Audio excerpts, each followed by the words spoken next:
A new target launch date for our Boeing Crew Flight Test. Making progress on major hardware for Gateway. And presidential honors for helping to advance NASA's mission. A few of the stories to tell you about this week at NASA.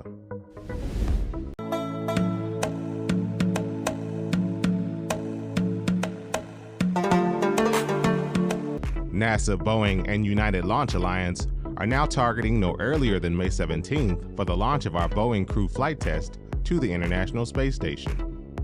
NASA astronauts Butch Wilmore and Sonny Williams will be the first astronauts to fly to the station aboard Boeing Starliner spacecraft. After the successful completion of the mission, NASA could certify Starliner for rotational crewed missions to the space station.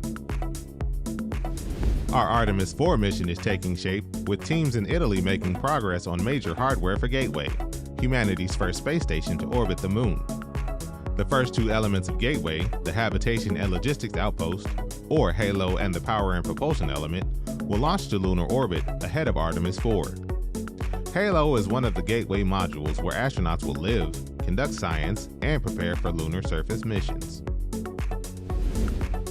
Dr. Ellen Ochoa, former center director and astronaut at our Johnson Space Center, and Dr. Jane Rigby, senior project scientist for NASA's James Webb Space Telescope, were each presented with the Presidential Medal of Freedom recently by President Joe Biden.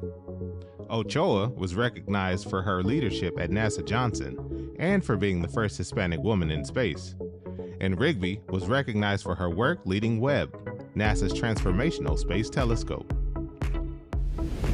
A new immersive visualization made with a NASA supercomputer takes viewers inside the event horizon, a black hole's point of no return.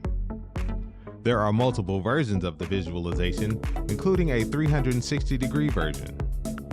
The project generated about 10 terabytes of data and took the supercomputer about 5 days to make. For comparison, it would take a typical laptop computer more than a decade to make.